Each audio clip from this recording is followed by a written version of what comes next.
Hello les gars, j'espère que vous allez bien. On est mercredi, on se retrouve pour une nouvelle vidéo et aujourd'hui je vais vous faire une vidéo pareil, un peu rapide comme la semaine dernière. Je suis en train d'essayer aussi de faire un peu de montage en ce moment pour vous sortir des vlogs avec les rushs que j'avais pris du coup l'année dernière pendant mon voyage. Donc entre temps j'essaie de faire des vidéos un peu rapides pour pouvoir avoir le temps de faire du montage à côté pour ces vlogs. J'espère qu'ils sortiront bientôt, c'est très long de monter des vlogs donc c'est un peu compliqué. Mais en tout cas vous verrez de toute façon sur la chaîne très bientôt s'ils sortent ou pas. Croise les doigts, j'espère arriver à bout de ce montage. En tout cas, aujourd'hui je vais vous faire une vidéo qui aurait dû sortir finalement il y a un an puisque je suis retournée en Corée du Sud il y a un an et que cette année je suis pas encore retournée mais que je sors aujourd'hui puisque vous savez j'ai fait une pause pendant 10 mois.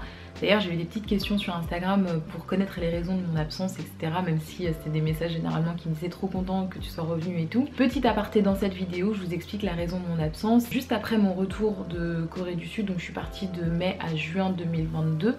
Juste après, déjà en juin 2022, j'ai commencé un nouveau boulot. Donc ça a été quelque chose de très prenant puisque forcément reprendre un nouveau travail, rencontrer des nouvelles équipes, etc. ça prend beaucoup de temps et de charge mentale. Mais c'est pas la raison principale pour laquelle j'ai arrêté. La raison principale c'est que quelques semaines plus tard, quelques semaines après avoir commencé mon nouveau boulot, mon petit papa a été diagnostiqué d'une maladie très grave et du coup ça m'a beaucoup impacté et j'avais vraiment pas du tout la tête à ça, pas du tout la tête à faire des vidéos, ni à filmer, ni à quoi que ce soit. Donc c'était une période assez compliquée qui a duré très longtemps parce que déjà le temps que lui ait tous les examens et tout, enfin bref, toute la prise en charge médicale etc. J'avais pas du tout envie de tourner des vidéos et l'autre raison aussi c'est que début d'année 2023, même si ça allait mieux et que maintenant ça va mieux d'ailleurs, merci à ceux qui ont demandé des nouvelles, qui étaient au courant et qui m'ont demandé des nouvelles pendant cette période là, depuis le début de l'année j'ai eu un peu l'espèce de contre-coup où la pression redescend un petit peu mais en même temps le corps je sais pas se fatigue d'un coup parce que on relâche tout et bref, tout un tas de choses qui ont fait que ça m'a énormément fatiguée et début d'année 2023 honnêtement c'était une période qui était très compliquée. C'est pour ça que j'ai pas repris les vidéos même si techniquement tout allait bien sur le papier. Donc voilà, j'ai eu un petit temps de pause mais du coup maintenant nous sommes en avril et j'ai repris les vidéos il y a quelques semaines parce que tout va beaucoup mieux, je vais beaucoup mieux aussi psychologiquement, physiquement, je suis un peu moins fatiguée etc.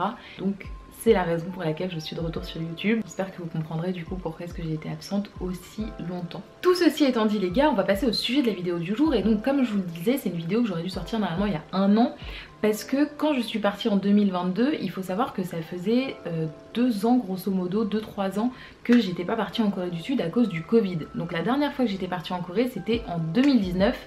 2020 Covid, 2021 Covid et 2022 du coup je suis repartie. Donc pendant ce voyage en 2022, vu que j'avais l'intention de faire des vidéos après, j'avais quand même pris des notes de choses qui m'avaient vachement surprise en revenant, que j'avais complètement en fait oublié pendant ces 2 années où je n'étais pas allée en Corée du Sud. Et je vais vous les redonner aujourd'hui du coup, donc c'est parti. Alors la première chose les gars qui m'a fait mais vraiment un effet de choc quand je suis retournée en Corée du Sud en 2022, c'est à quel point les gens marchent lentement. En fait je le savais déjà parce que bon vous savez que j'ai déjà été en Corée du Sud plusieurs fois etc. Mais le problème c'est que j'avais oublié cet aspect là et c'est vraiment un truc qui te frappe de plein fouet parce qu'il y a une espèce d'allure générale en fait. En Corée j'ai l'impression il y a vraiment une espèce d'allure où tout le monde marche à plus ou moins à cette vitesse etc. Et du coup toi quand t'arrives avec ton allure, moi j'habite à Paris en plus donc quand j'arrive avec mon allure de base de parisienne, c'est très frustrant de marcher lentement comme les Coréens le font. Mais à la fois je me dis c'est eux qui ont raison parce que ils sont très tranquilles alors que pourtant c'est la culture du pali-pali, la culture du très rapide, très vite, on fait tout très rapidement. Sauf marcher, ça pour le coup ils sont tranquilles. Et en fait petit à petit je pense que c'est vraiment une question d'habitude, tu t'habitues un peu au rythme et tu ralentis la cadence et tu te rends compte que c'est pas si mal de marcher lentement, c'est pas si mal de profiter un petit peu de ton environnement, de juste apprécier entre guillemets ta petite marche, ta petite balade, ta petite découverte. Donc c'est quelque chose qui m'a vraiment fait très bizarre mais qui finalement était un mal pour un bien, même si j'ai déjà tout reperdu en revenant à Paris et je remarche comme une parisienne. La deuxième chose les gars qui m'avait choquée en arrivant en Corée du Sud, que j'avais oublié, les couples. Les couples les gars. En fait j'ai l'impression qu'en France on voit pas les couples. On les voit pas dans le sens où tu sais pas vraiment si c'est des amis ou si c'est un couple, tu n'as aucune idée de la relation de deux personnes entre guillemets. à part s'ils se tiennent la main, et encore je trouve que c'est quand même assez rare en France de voir des gens se tenir la main honnêtement. Donc on sait pas trop. En Corée du Sud c'est vraiment limite marqué sur leur front, donc tu peux pas te tromper quoi, tu sais que c'est un couple et il y en a partout. Les gars, il y en a partout, mais c'est incroyable vraiment. Et j'avais oublié aussi les matching outfits, vous savez les tenues de couple qu'on met à deux pour signifier qu'on est ensemble du coup. Donc c'est mignon, c'est mignon. Après c'est vrai que c'est quand même très présent et que ça peut faire un peu bizarre et que moi ça m'a refait bizarre du coup. Le troisième point il va comporter deux choses parce que c'est vraiment des micro informations, c'est pas les trucs les plus importants, enfin les trucs qui m'ont le plus trigger. La première ça va être au niveau du papier. J'avais complètement oublié en revenant en Corée du Sud qu'on mettait le papier toilette dans des poubelles et non pas dans les toilettes. Donc ça j'avoue que ça m'a refait bizarre, comme si je l'avais redécouvert alors que bon je le savais déjà.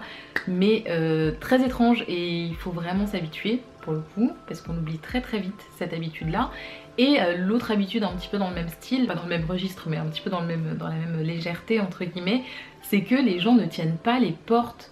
Donc moi j'ai failli me prendre des portes mais plus d'une fois en Corée du Sud quand j'y suis retournée l'année dernière parce que les gens ne tiennent pas la porte, ils vont pas te tenir la porte pour que tu passes.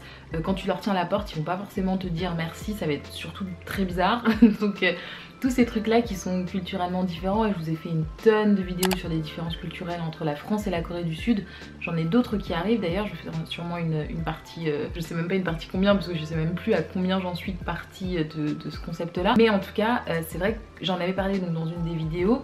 Et je disais que tu peux tenir la porte à des gens mais tu pourras la tenir pendant des heures s'il faut parce que personne ne va prendre le relais. C'est pas comme en France où tu tiens la porte, la personne derrière toi tire la porte à la personne d'après et tout. En Corée c'est vraiment culturellement très différent à ce niveau là. Ça ne se fait pas entre guillemets.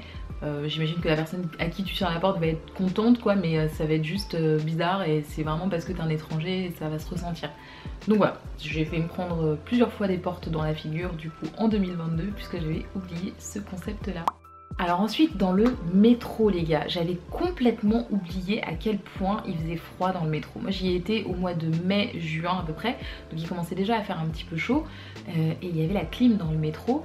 Mais j'avais oublié à quel point la clim était violente dans ce pays, c'est-à-dire que vraiment, tu peux vraiment avoir froid en fait dans le métro. Et à la fois c'est cool parce que vraiment sur le métro parisien il serait temps d'investir dans la clim, ça c'est sûr et certain.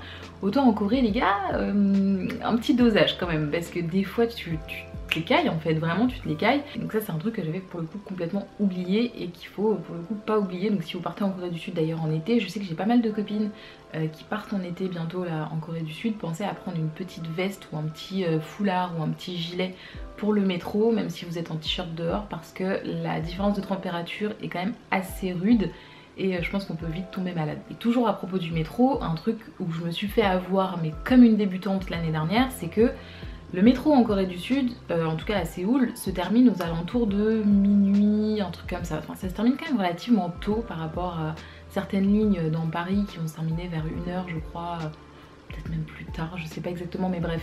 En tout cas minuit passé. En Corée du Sud ça se termine quand même relativement tôt. Et surtout quand l'heure de fin de métro arrive, le métro s'arrête à la station à laquelle vous vous trouvez.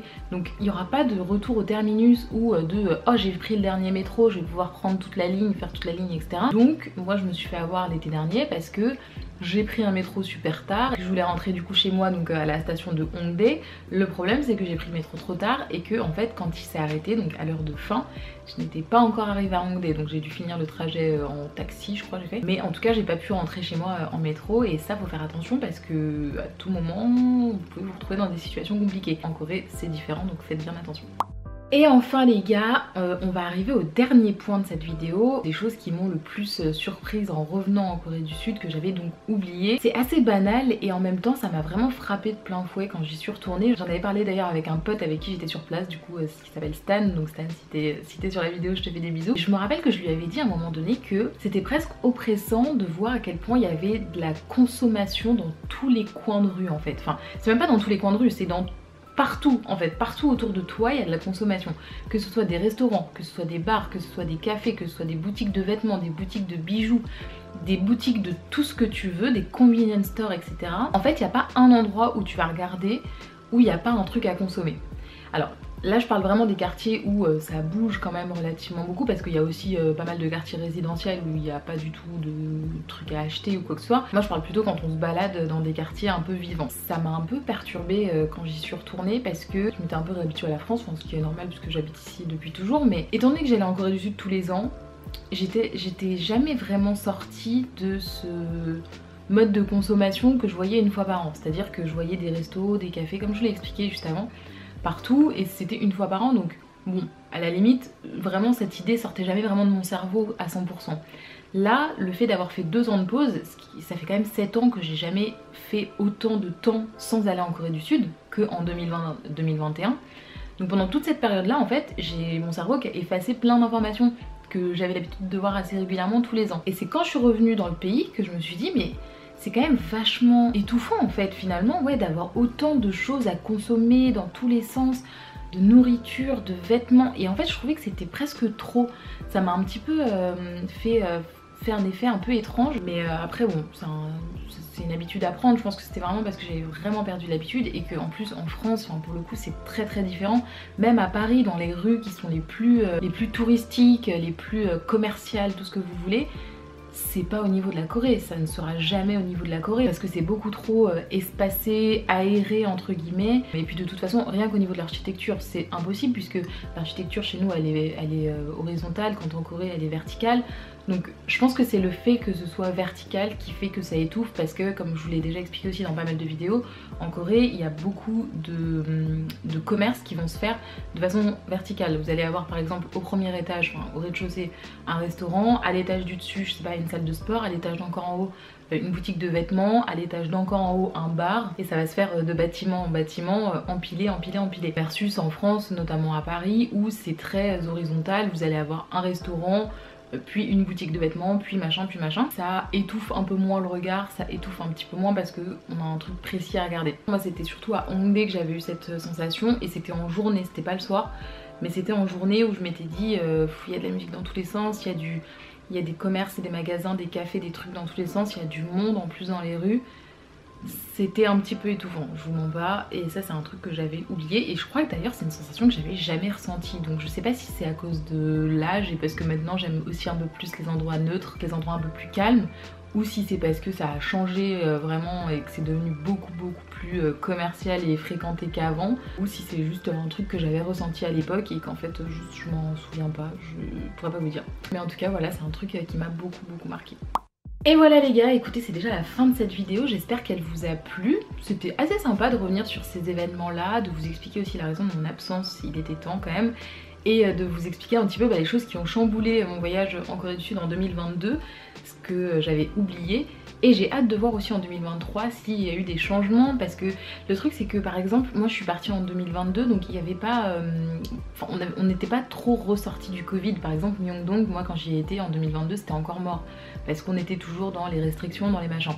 Il paraît, d'après mes copines qui sont sur place, que par exemple Myeongdong a repris un petit peu de vie, que les boutiques ont réouvert, que le marché de nuit, de street food, etc. s'est réinstallé. Donc je pense qu'il y a des choses qui auront changé en 2023 par rapport à l'année dernière. J'ai hâte de les voir, j'ai hâte de vous les filmer, de vous les partager. Et d'ici là les gars, n'hésitez pas à mettre vos petits commentaires sur ce que vous avez pensé de la vidéo. N'hésitez pas à me suivre aussi sur Instagram, c'est inesai.yt. Il y a un concours qui va arriver bientôt. Je vais faire une vidéo de skincare assez bientôt je pense aussi, parce que j'ai envie d'en faire une depuis un petit moment, sur la skincare coréenne, mes petits produits favoris. Et en attendant de vous lire les gars, je vous fais des gros bisous, je vous dis à la semaine prochaine pour une nouvelle vidéo.